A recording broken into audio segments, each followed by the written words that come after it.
皆さんこんにちは、私たちのために祈ってくれてありがとうございます。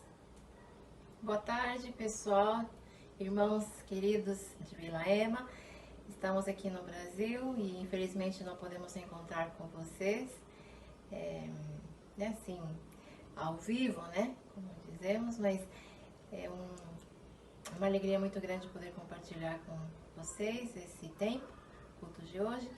E em especial porque nós estamos ligados, né, através não só do amor de Deus, mas também pela família Uehara, que tem participado conosco. Eles são membros da comunidade Sal da Terra, lá, e eles têm sido realmente uma família que tem abençoado a nossa comunidade.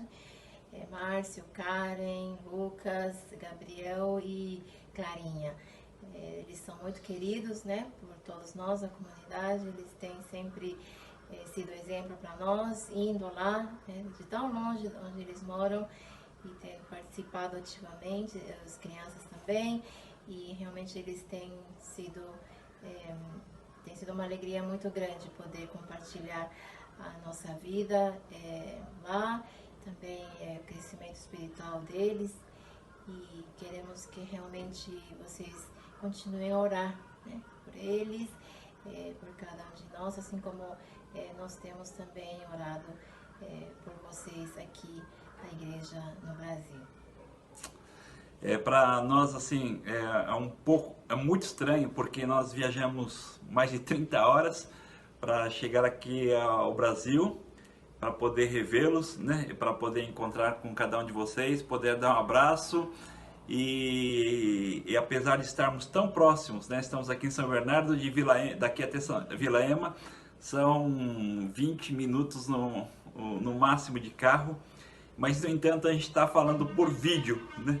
Então para a gente é um pouco estranho de ter saído do Japão, estado aqui, mas não poder estar revendo os irmãos. Mas espero que esse vídeo possa também ser de alguma maneira a bênção na vida de vocês, e por isso a gente queria compartilhar um pouco daquilo que nós temos experimentado com o Senhor, né? Acho que todos vocês estão também passando por esses momentos de tensão, de desespero por conta de um pequeno vírus, né, que tem colocado o mundo de ponta cabeças.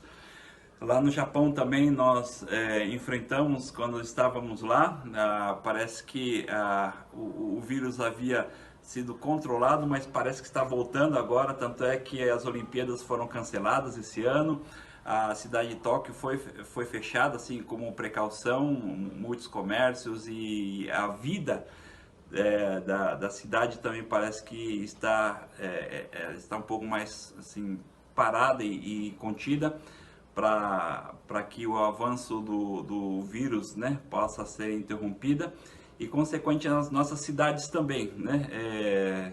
Nós não estamos lá nesse momento, mas nós temos ouvido notícias de que as pessoas estão mais em casa, em suas casas, assim como tem acontecido aqui no Brasil.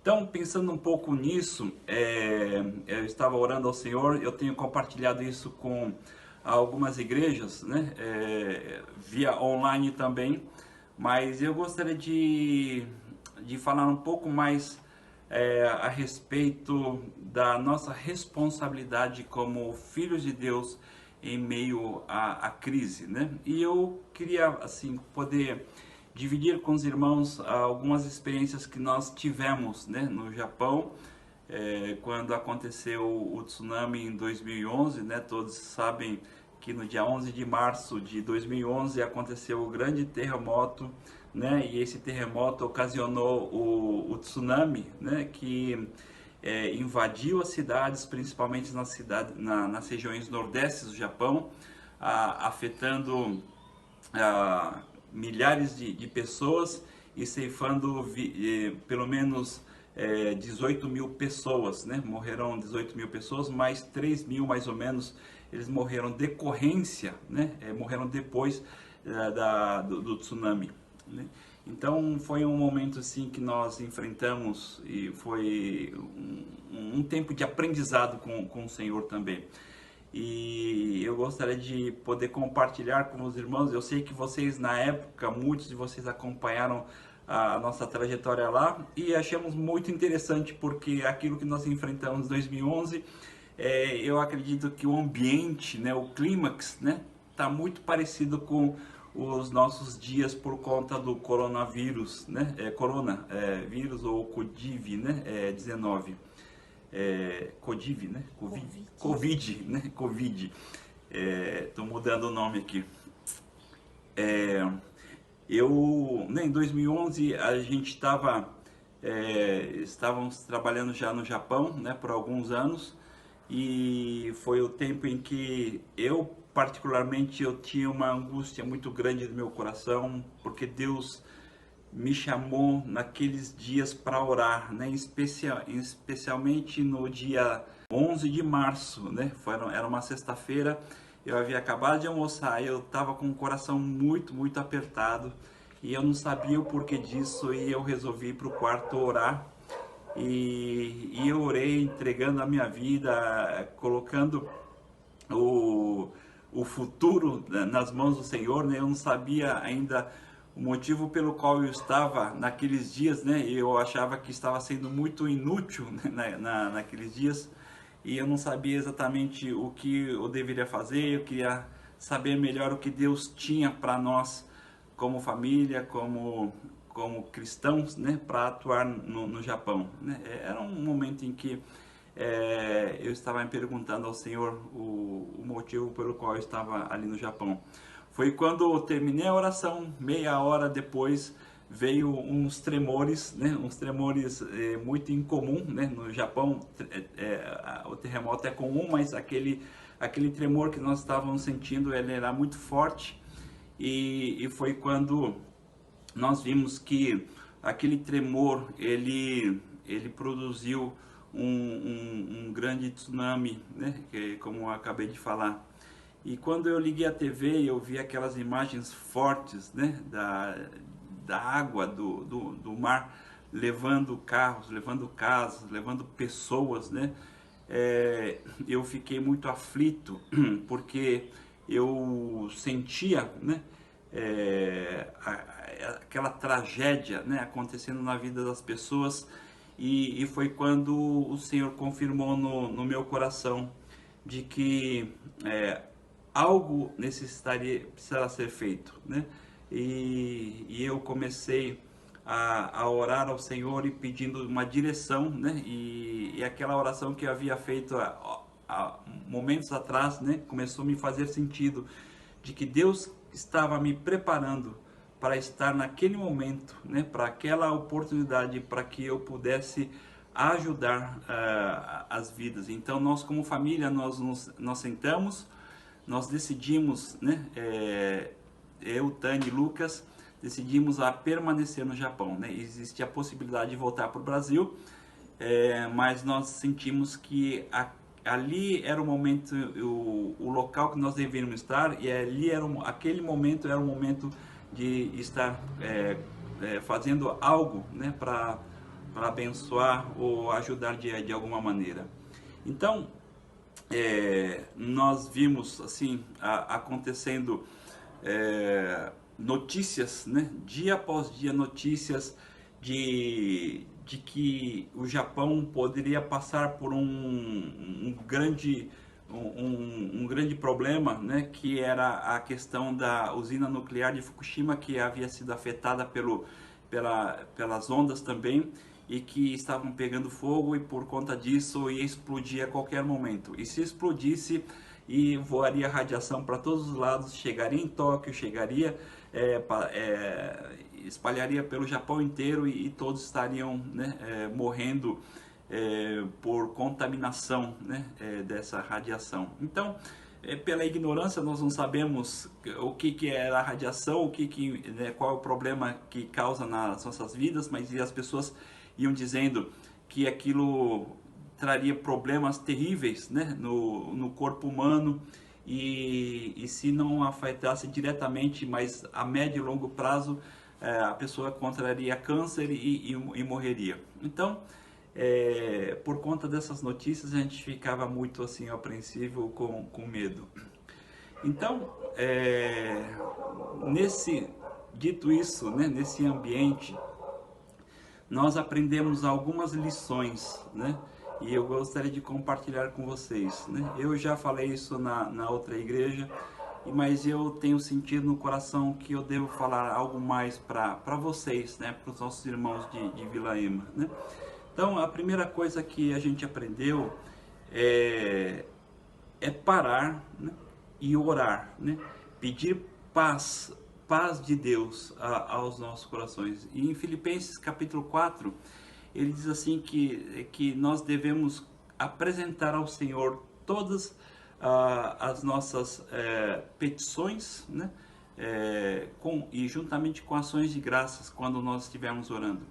Então, Filipenses diz que é para a gente não andar ansioso por coisa alguma, né? Mas a gente deve orar. Então, a primeira coisa que a gente experimentou foi essa questão de nós pararmos, né, e orar, né? Porque isso realmente muda completamente o nosso estado, né? Nosso estado emocional.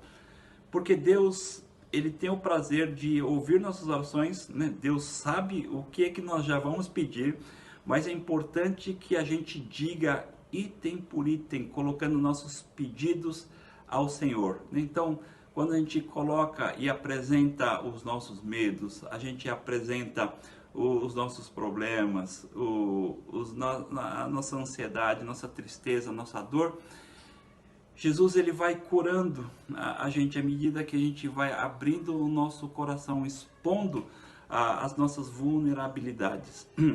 E quando nós fazemos isso, a promessa de Deus no próprio capítulo 4, no versículo 8, diz assim: e a paz de Deus que excede todo entendimento guardará vossas mentes em Cristo Jesus, né? Então, a gente obedece a palavra de Deus, a gente ora, né? A gente entrega para Deus e Deus derrama uma paz que excede todo o entendimento. Então, quando a gente faz isso, em primeiro lugar, Deus derrama paz, né?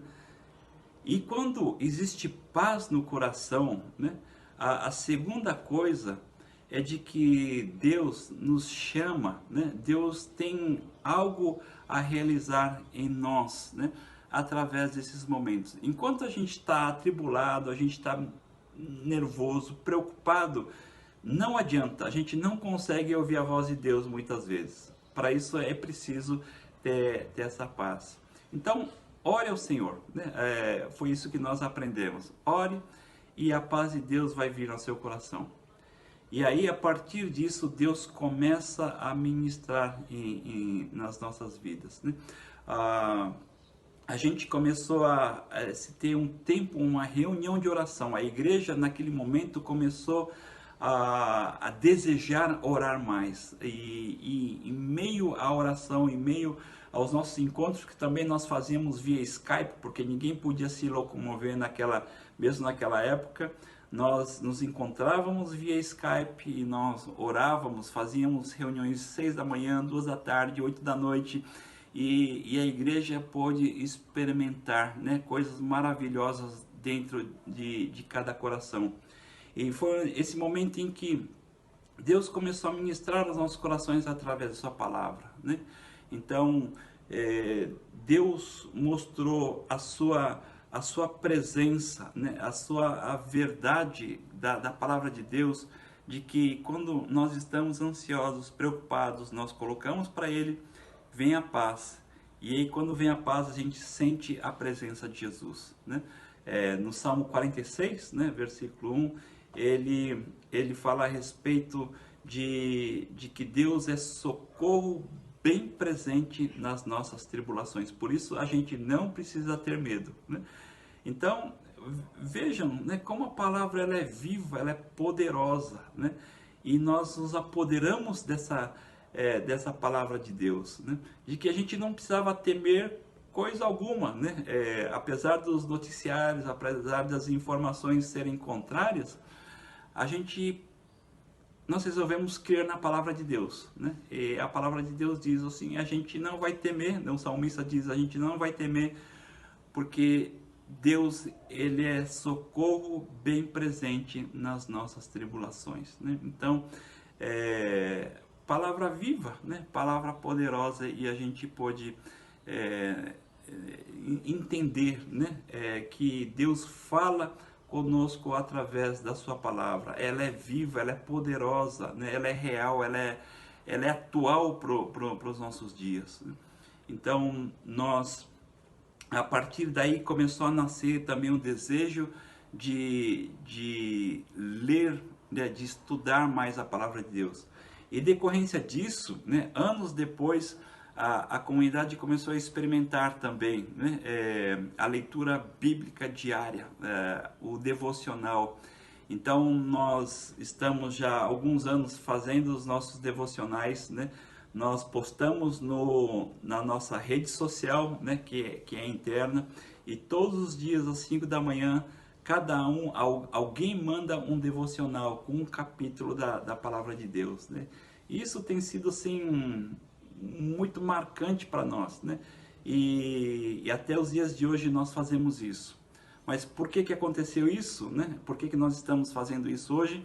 Porque lá atrás, né, desse momento do desespero, no momento dessa angústia, nós colocamos nossa esperança, nós cremos de fato, né, nessa palavra de Deus que fala conosco diariamente. Ela nos alimenta e nos fortalece para encarar os desafios que nós temos pela frente. A terceira coisa que nós aprendemos foi em relação ao medo, né? Como é que nós lidamos com medo, né? Em primeiro lugar, a gente ora e Deus dá a paz, amém, né? Depois, através da sua palavra, nós nos apoderamos dela, das suas promessas, e ela nos dá assim a certeza de que Jesus está conosco. Mas não somente isso basta, né? Foi necessário a gente aprender uma terceira coisa, de que quando a gente perde o medo, né? Porque o amor de Jesus entrou, né? A palavra de Deus diz assim, o amor perfeito lança fora todo o medo, né? Então, o amor lança fora todo o medo. E de onde que vem esse amor? O amor vem de Jesus, né? Então, Jesus já nos deu o seu amor sobre nós. E basta a gente usar. E quando a gente começa a usar, então o medo vai embora, né? Enquanto a gente estava ali longe da usina nuclear, que era Fukushima, né? A cidade de Fukushima fica a 200 quilômetros de distância da nossa casa. E quando nós estávamos na nossa casa, as pessoas diziam, feche as portas, feche as janelas, né? Não deixe o vento entrar na sua casa, porque senão o vento que está levando a radiação vai entrar na sua casa e você vai inalar esse ar contaminado e você vai morrer, né? Então, o que a gente fazia? A gente fechava as portas, a gente fechava as janelas e ficava ali preso, acuado com medo. Mas quando a gente falou, não, a gente agora, o Senhor Jesus já nos salvou, Ele prometeu a sua presença conosco, né? Então é hora de nós, né, fazermos a nossa parte. Nós vamos nos prevenir de todas as coisas que o governo diz para nós fazermos como prevenção, mas a gente tem que fazer também agora olhando para o nosso próximo, para o sofrimento das pessoas que são vítimas, né, que estão mais próximos ali nas regiões mais afetadas. E foi quando o Senhor nos abriu a oportunidade de a gente poder ir para Fukushima, ir para as regiões afetadas pelo tsunami. E quando nós chegamos lá, nós vimos as pessoas, nós vimos japoneses desesperados, né? Desesperançados, pessoas que haviam perdido suas casas, perdido seus entes queridos, e elas precisavam de consolo, eles precisavam de paz, eles precisavam de uma palavra e de gestos que pudessem demonstrar, né, de que Deus não havia esquecido eles, né? Então, quando a igreja começou a ir para essas regiões, e eu me dei conta de que quanto mais longe nós estamos da realidade, mais medo nós temos. E quanto mais perto nós nos aproximamos, mais perto da região que tinha de fato ali a radiação, né? No ar contaminada, nós descobrimos que o medo ia embora, né? Porque o amor de Jesus tocava o nosso coração, de ver aquelas pessoas que estavam sofrendo, e a gente esquecia das preocupações que os noticiários falavam, e a igreja pôde ministrar as pessoas, né? E durante muitos anos a igreja continuou indo, e o resultado foi de que naquela região, um lugar muito difícil de se pregar o evangelho, porque existem tradições, né, muito grandes assim de outras religiões. As pessoas mal queriam saber a respeito do evangelho, mas foi o período, talvez seja o período mais próspero em relação à pregação do evangelho, né? 4 igrejas novas surgiram, mas 4 igrejas foram restauradas, né, num curto espaço de tempo, né? Então nós vemos a igreja atuando, lançando fora todo o medo, porque o amor de Jesus estava no coração, e a gente viu os grandes resultados. E por último, meus irmãos, eu queria abrir com vocês uma passagem bíblica, né, que está em Efésios capítulo 6. Deixa eu ver aqui.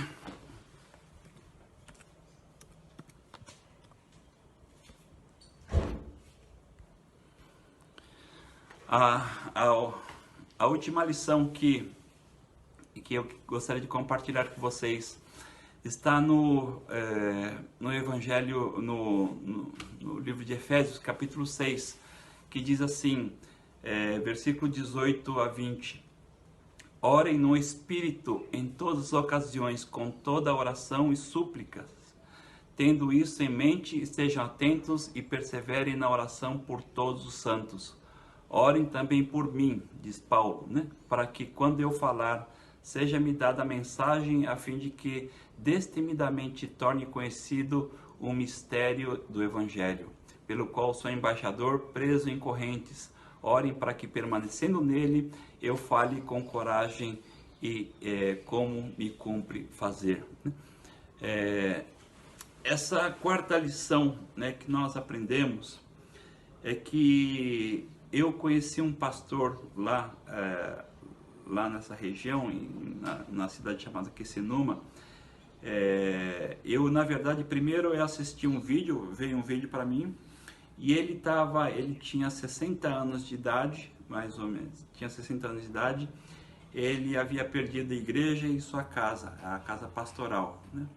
E ele falou assim, eu vi relatos de vários pastores, né, mas o dele me chamou muita atenção, porque enquanto muitas pessoas estavam se lamentando com a perda, com as coisas que estavam acontecendo, ele dizia o seguinte: pode ser estranho, mas eu estou muito feliz por esse momento, né? Porque eu acredito que esse é o momento em que o Japão vai se render para o Senhor Jesus, né? Ele falou, eu perdi casa, perdi a igreja, ela era nova, ela tinha sido construída 3 anos atrás, né?